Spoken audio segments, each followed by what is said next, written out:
thông chan thay lâu ấy và châu bên na thông ăn thể na nga cùng bé đi na karina ăn cha ta ra chăm lo nga ra lo nhớ cao nên chuẩn bị na usi lung thiên cơ thiên bồi param cha cần chuẩn bị lệ cần về mi vô lệ cha tu mi khai chi bằng bồi ba ni a chân ter cô suy lệ nguồn na khi là sung đều mi ban chung a khi cần dùng tê la mỗi khi cha la làm cần tu cần si dùng ta sơn cha si cần her Satan ku tim kara sata mina chân linh ngát kami cần si về Christum lâu mi cần hỏi tổ na chu Christum tu an si la ha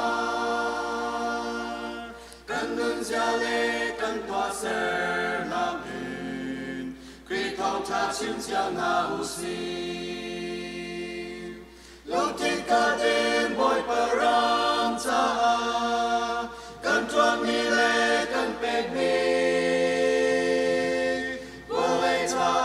tu mi khai chi bằng bồi pa ni a chân ter cô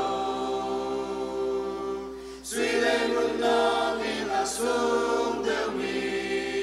van chung a kim cần dừng tê la mỗi ba đêm la lung thiên khát tê cần chuẩn mi lệ cần bệt mi har mon tam chung a ta mi han da bao me ron tim nam ter tu asi ba lam chung e Christian sung e a kan cha mi hoi don na cần cô na e cần kham na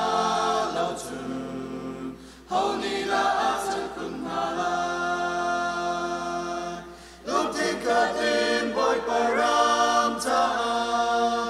cần chuẩn mi lệ cần bệt mi vô lệ cha tu mi khai chi bằng bồi pa ni a chân ter cô suy lên nun na in a sung đều mi ban chung a kim cần dừng tê la